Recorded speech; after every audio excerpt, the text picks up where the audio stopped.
दोस्तों, कामपुर गांव में एक सेठ रहता था जिसका नाम प्रकाश था। प्रकाश बहुत ही कंजूस था और वो अपनी कंजूसियों की वजह से ही मशहूर था। गांव में उसको सभी लोग कंजूस सेठ के नाम से उसके पीठ पीछे पुकारते थे।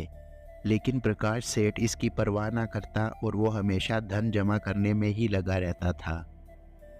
अरे सुनिए, मेरा पकोड़े खाने का बहुत ज़्यादा मन कर रहा है। आप मुझे आलू ला के दे दीजिए ताकि मैं पकोड़े बना सकूँ। आज बारिश वाला मौसम है और बारिश वाले मौसम में पकोड़े अच्छे लगते हैं। ठीक है सरिता, मैं तुम्हें पकोड़ों के लिए आलू ला देता हूँ। आज बारिश का मौसम है वाकई। यूं सेठ बाजार की ओर चल पड़ता है और सोच रहा होता है कि अगर आलू सस्ते हुए तो लाऊंगा, अगर आलू महंगे हुए तो नहीं लाऊंगा। फिर सरिता को कोई बहाना कर दूंगा, क्योंकि अगर आलू महंगे हुए तो बहुत ज़्यादा खर्चा हो जाएगा। अरे भैया जी, ये आलू कैसे लगाए हैं? क्या दाम है इनका?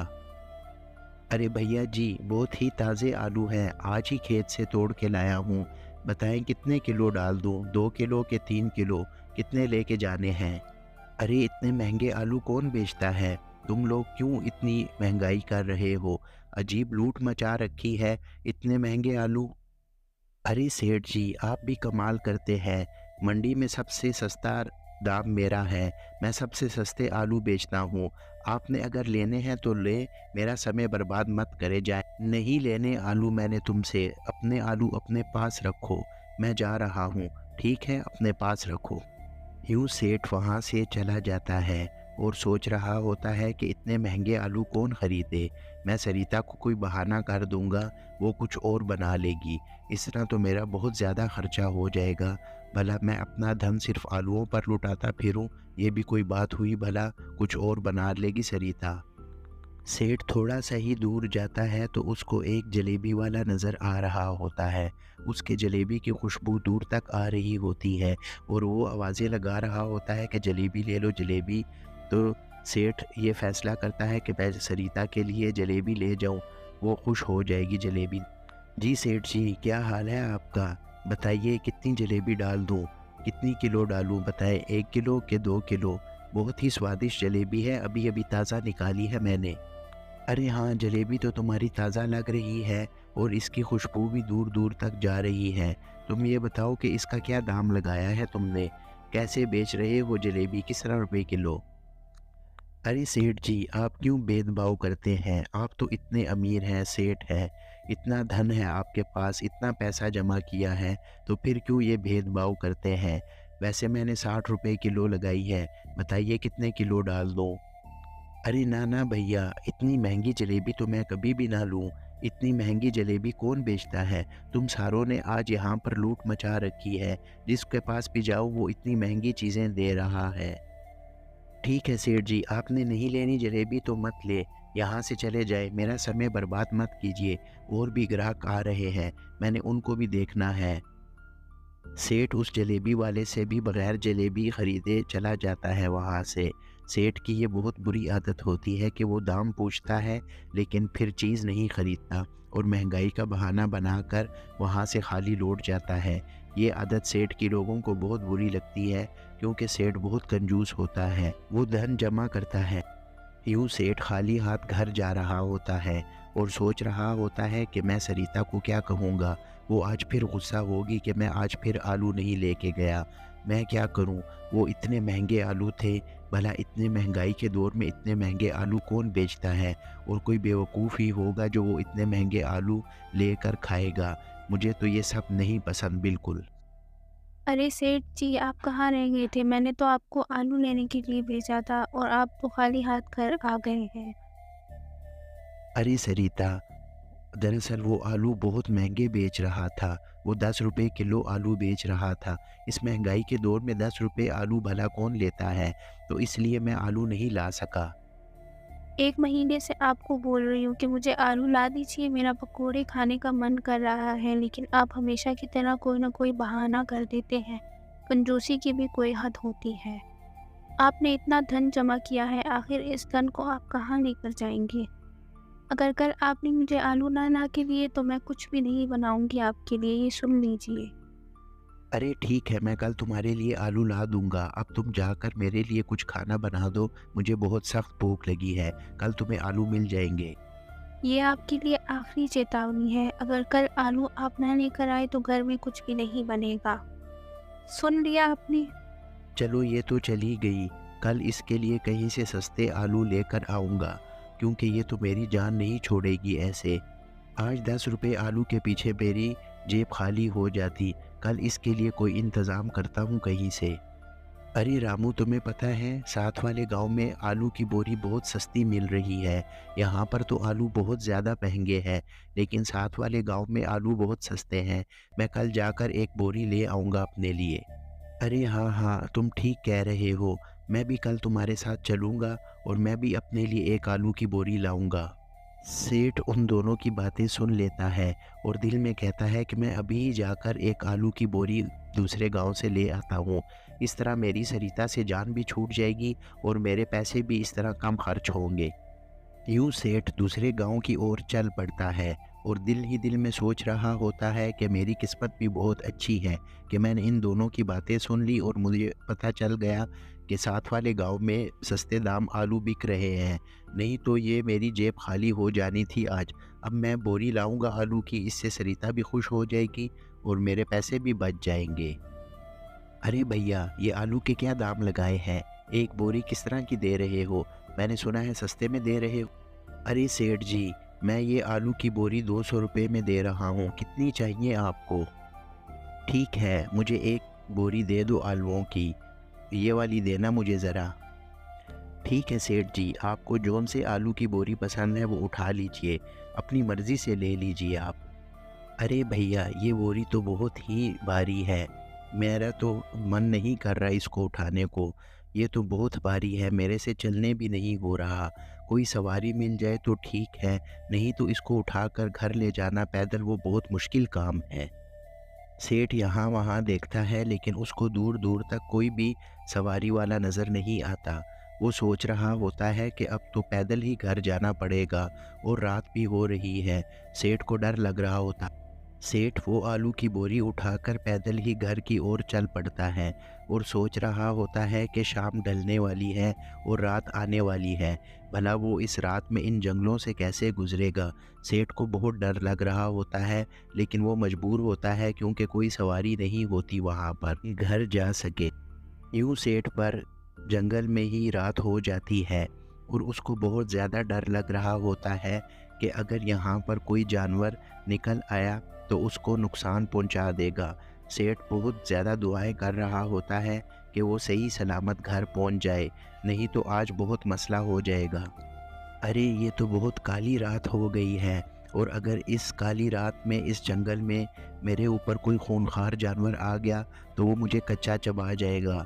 काश मैं थोड़ा सा सब्र कर लेता और ये बोरी मैं कल ले लेता तो अच्छा होता। ये मेरी कंजूसी मुझे मरवाएगी किसी दिन।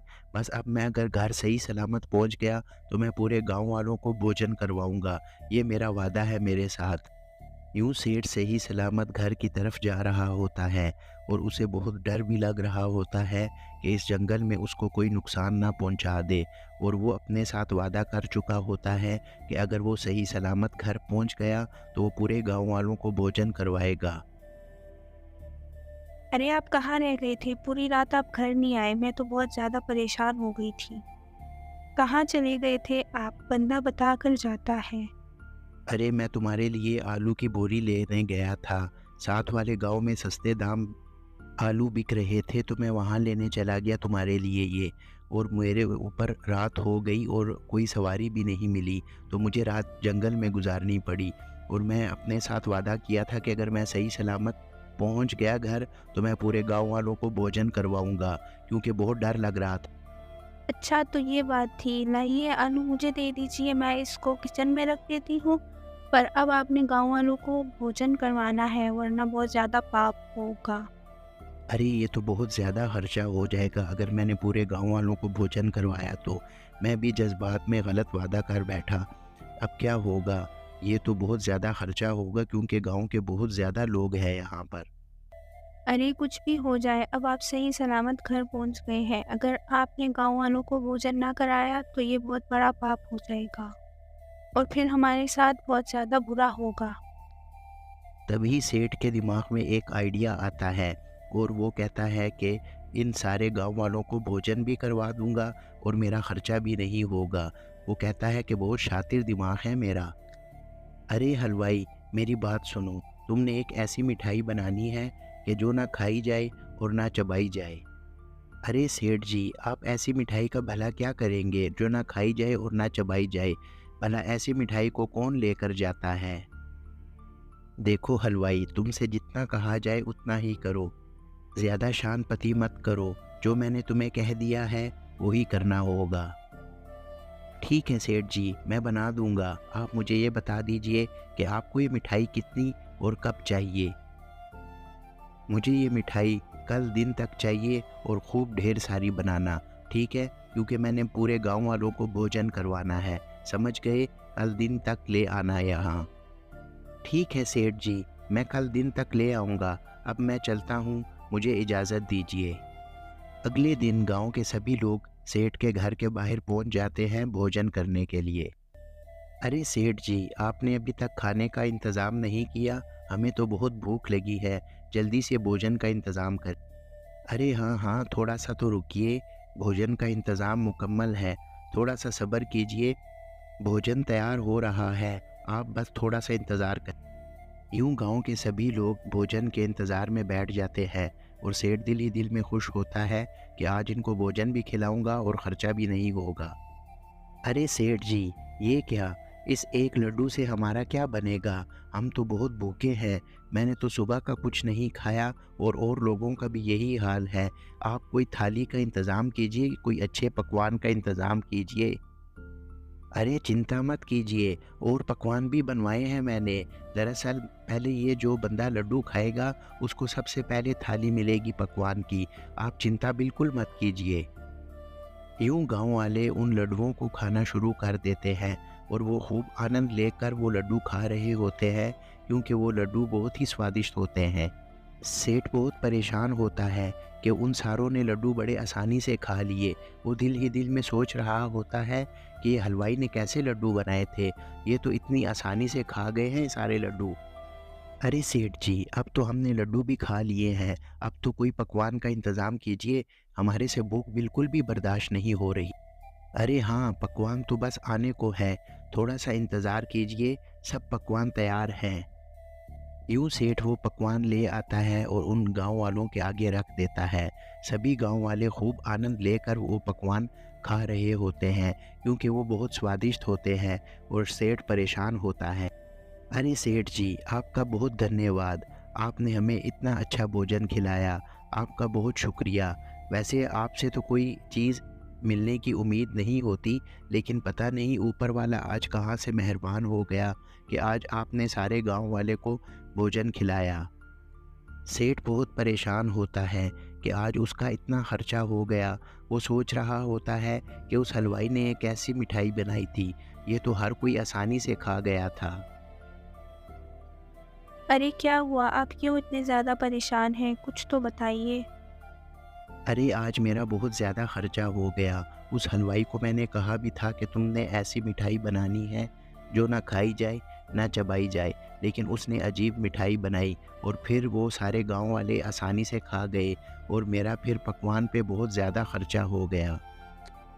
अरे जी, आप क्या करते हैं? आप अपना नाम क्यों बदनाम करते हैं? वो जो हलवाई मिठाई लाया था वो मैंने अपने बनाए हुए लड्डुओं के साथ बदल दी थी।